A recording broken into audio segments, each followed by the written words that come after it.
എന്നൊക്കെ പറയുന്നു. വല്ല ബാധ കയറിയതാണോ അമ്മേ? ഈ ജനലൊക്കെ അടച്ചിട്ടുണ്ടെന്ന് പറഞ്ഞാൽ കേൾക്കത്തില്ലല്ലോ. അമ്മ ഞാൻ കഥ അടച്ചിടാൻ പോവാ, ഇനി തുറക്കണം പറഞ്ഞാൽ ഞാൻ തുറക്കാം. വരുവാ.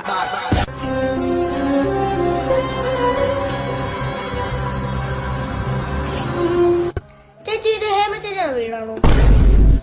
ഹേമ ചേച്ചിയോ? ചേച്ചിയാണോ ഹേമ? ഓ അപ്പൊ ഇത് തന്നെയായിരിക്കും വീട്. ഹേമ ചേച്ചിയെ വിളിക്കാൻ പോയതായിരിക്കും. ലതാൻഡി ഗേറ്റ് ആരാ തുറന്നിട്ട്? ചേച്ചി ഇവിടെ ഉണ്ടായിരുന്നു. ലതാൻഡി എന്തിയേ? നീ പോയേ.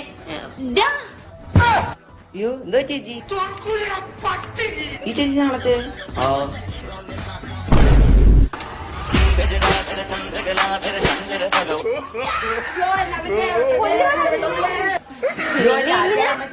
Él también le preguntó